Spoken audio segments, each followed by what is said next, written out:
Good day, everyone. I am Adelson Villatero, and I'm here today to discuss to you about our research study entitled Coping Styles of Caregivers of Patients Both Infected and Affected with HIV/AIDS. This study is co-authored by my colleagues, namely Kathleen G. De Leon, RN Man, Ornes S. Santos, RN, Ferdinand A. Lazaro, RN Man, Celia O. Martinez, RN Man, and Doctor of Application.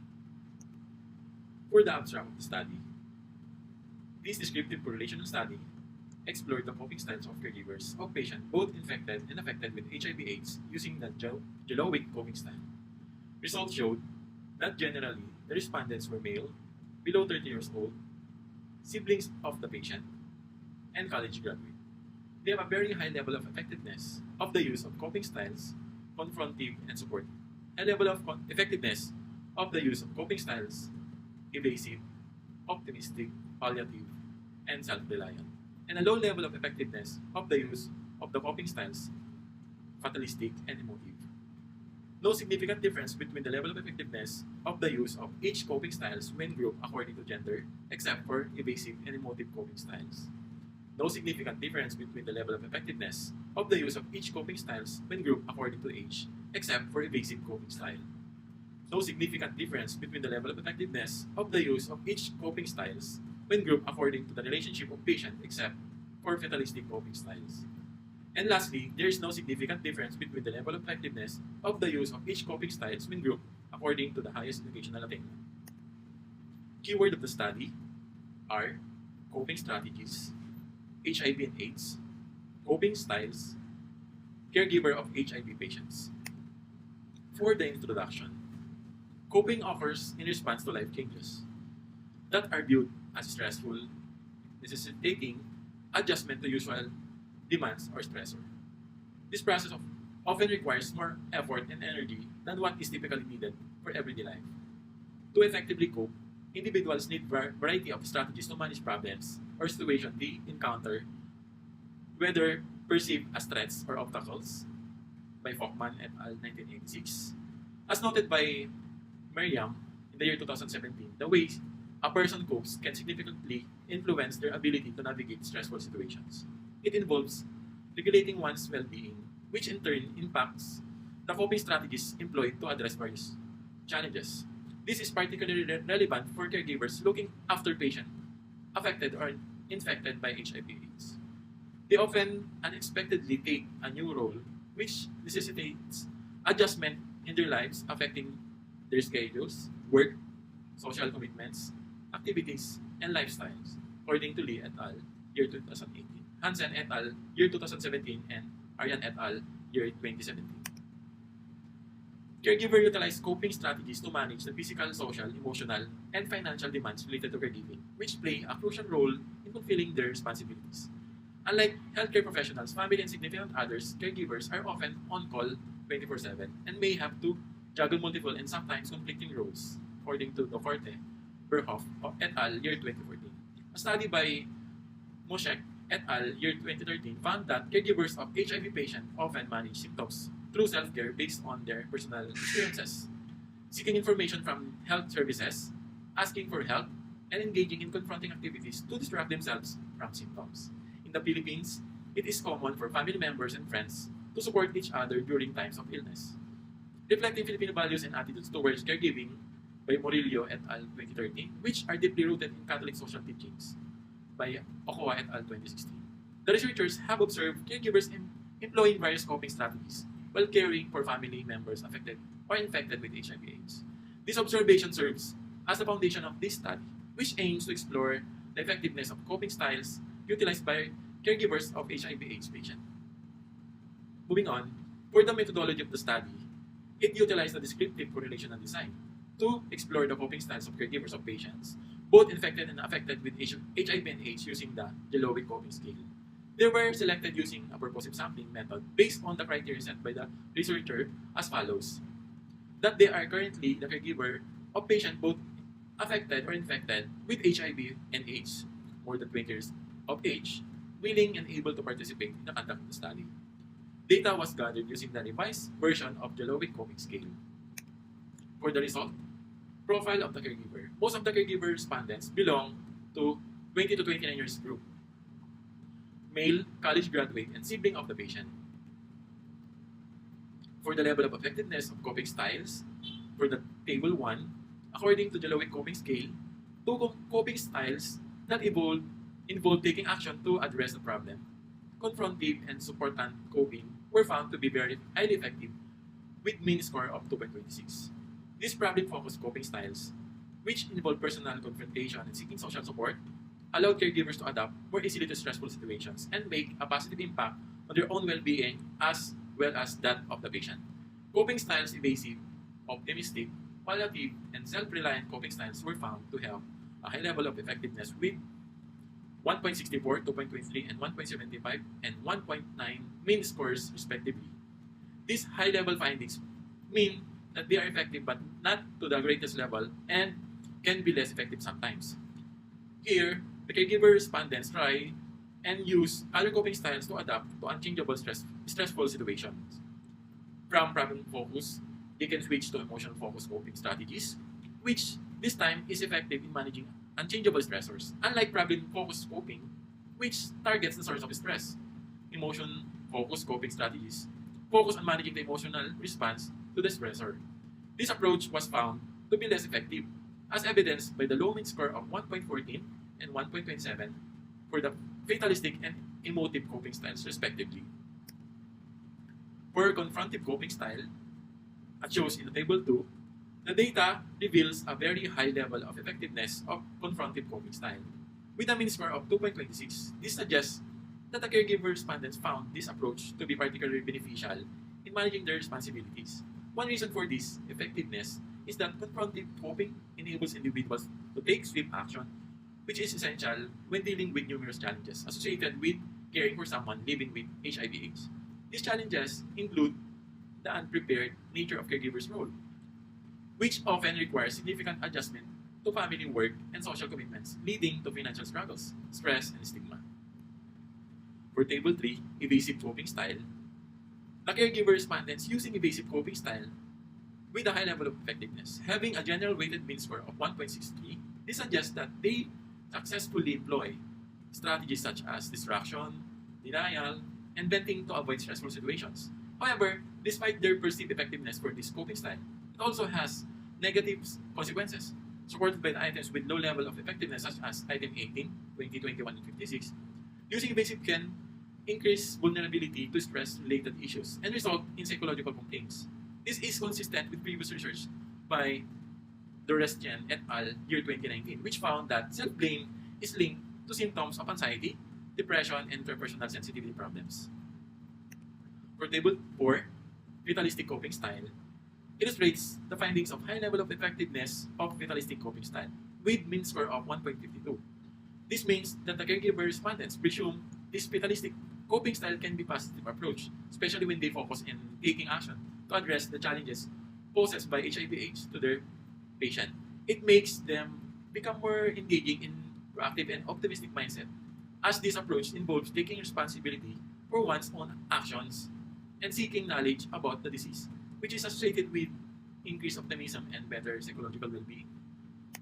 For Table 5, emotive coping style shows that there is a low level of effectiveness of emotive coping style with general weighted average score of 1.27. This means that the caregiver respondent rarely believe that this coping style is effective. This can be attributed to the fact that some people use emotive coping mentally disengaged from the situation by daydreaming or oversleeping or just giving up dealing with the situation altogether. It lowers their level of mental involvement and thus they feel temporarily less distressed, but it becomes a dysfunctional coping style quite quickly. That is why when the caregiver respondents are faced with challenges in life, particularly emotionally significant ones, they thought flow is dominated by those events. For Table 6, optimistic coping style shows high level of effectiveness of optimistic coping style with 2.23 as its general weighted mean score. This means that the caregiver respondents anticipated this coping style as effective. This indicates that they believe that optimistic coping style helped them to maintain positive attitudes about their problem. The highest and second highest items on the table above, items 50 and 54, supports the findings. These are about trying to think positively and trying to see the good side of the situation, with mean score of 2.61 and 2.53 respectively. This kind of attitude additionally directs the caregiver to view their caregiving role as an opportunity to show family love and mutual benefit, encouraging the positive effects of healthy family relationship and viewing life as a meaningful. However, there are times when caring is so taxing, their caregiver roles and responsibilities can become challenged. Thus, they must be aware that it can demand a more nuanced approach to providing effective care. And for palliative coping style, for shown in the table 7, displays the high level of effectiveness of palliative coping style with 1.75 as its general weighted mean score. These findings means that the caregiver respondents assume this coping style is effective. This can be observed in their choice of highest items from the table. Items 26 about using relaxation techniques which can decrease anxiety and depression while providing care in a wide range of activities. For the support and coping style, as shown in table 8, these findings is also supported by the highest item. 17, about praying or putting trust in God as a means of support to cope with daily activities as a caregiver, with 2.81 as its mean score, interpreted as very high degree of perceived effectiveness. The relationship with God gave them positive meaning to problems that are faced while caring, which therefore caused them to rely more on using religious support to cope. For self-reliant coping style, shown is in table 9, there is a high level of effectiveness of self-reliant coping style, with a general weighted mean score of 1.91. This finding depicts that the caregiver respondents expected this coping style to be effective. This coping mechanism takes root when caregivers recognize that their patient needs and well-being are ultimately their own responsibility, and they must be able to adapt to changes in the amount, level, and intensity of the care demands. In becoming resilient, these caregivers acquired coping skills that allowed them to become more flexible, to respond to changing circumstances, to show humor, to release pressure, and to maintain hope, even if of the family members is infected with HIV/AIDS.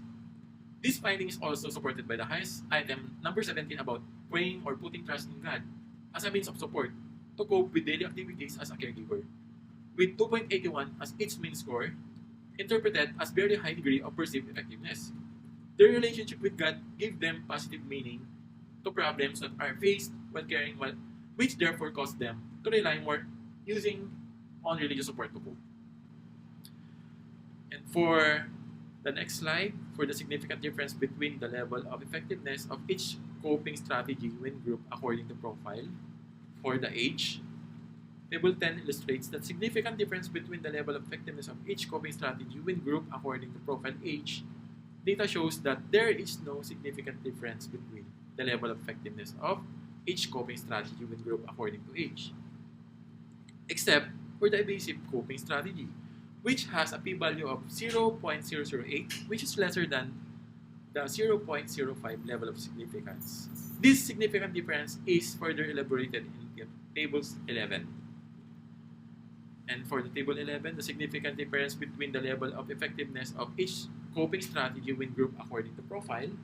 Younger caregivers like 20 to 29 years old may think that they are too young and cannot change anything about their situation because they lack the experience or does not have enough experience on how to control their life as it's applied to specific situation and context when compared to those belonging to 40 to 49 years old. For the next slide, for the significant difference between the level of effectiveness of each coping strategy when grouped according to profile, sex. Okay? The table illustrates that there is no significant differences. Determined by the significant two-tailed values, except for the evasive and emotive coping strategies, which has a p-value of 0.014 and 0.023 respectively, which are lesser than the 0.05 level of significance.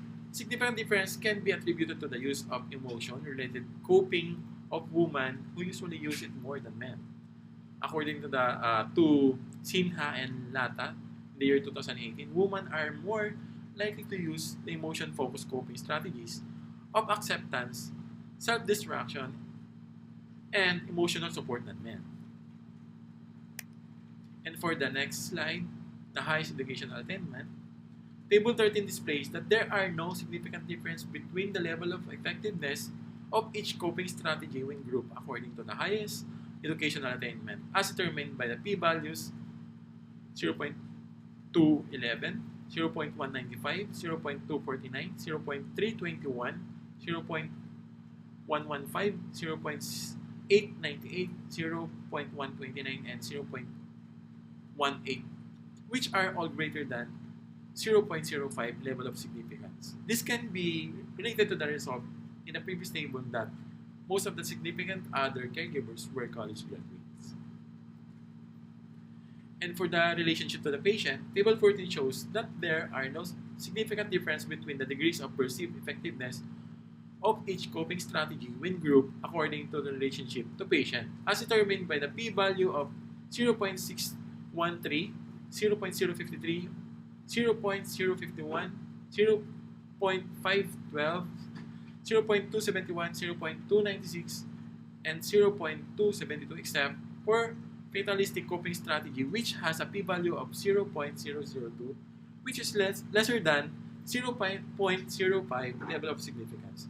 This significant difference is further elaborated below in Table 15.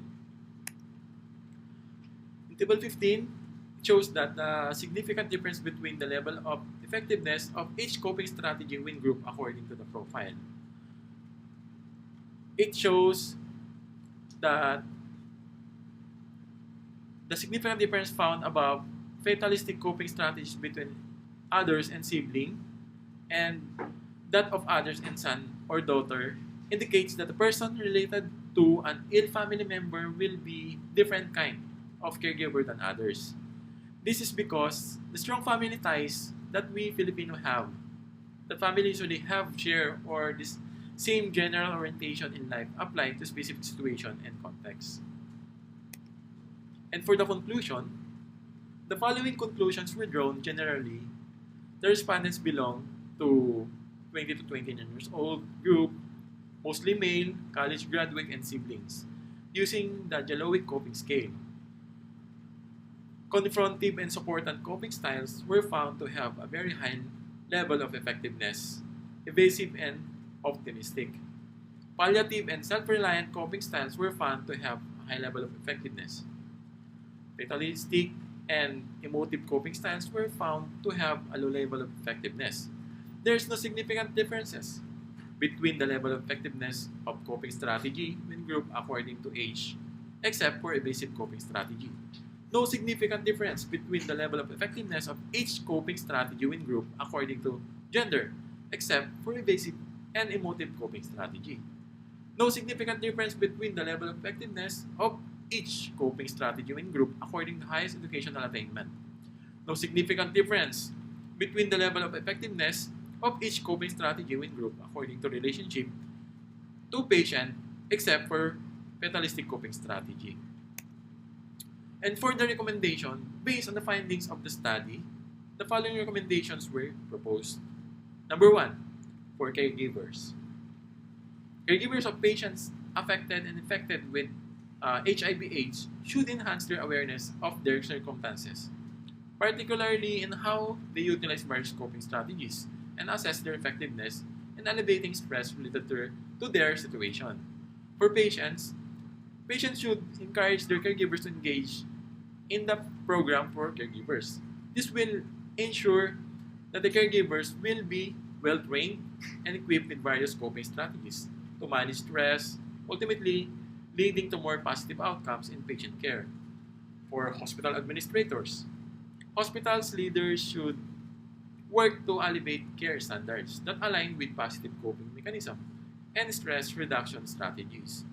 And for future researchers, they are encouraged to use this study as a foundational resource and references for subsequent research endeavors.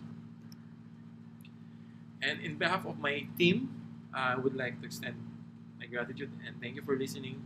I'm Addison Begatara, and thank you.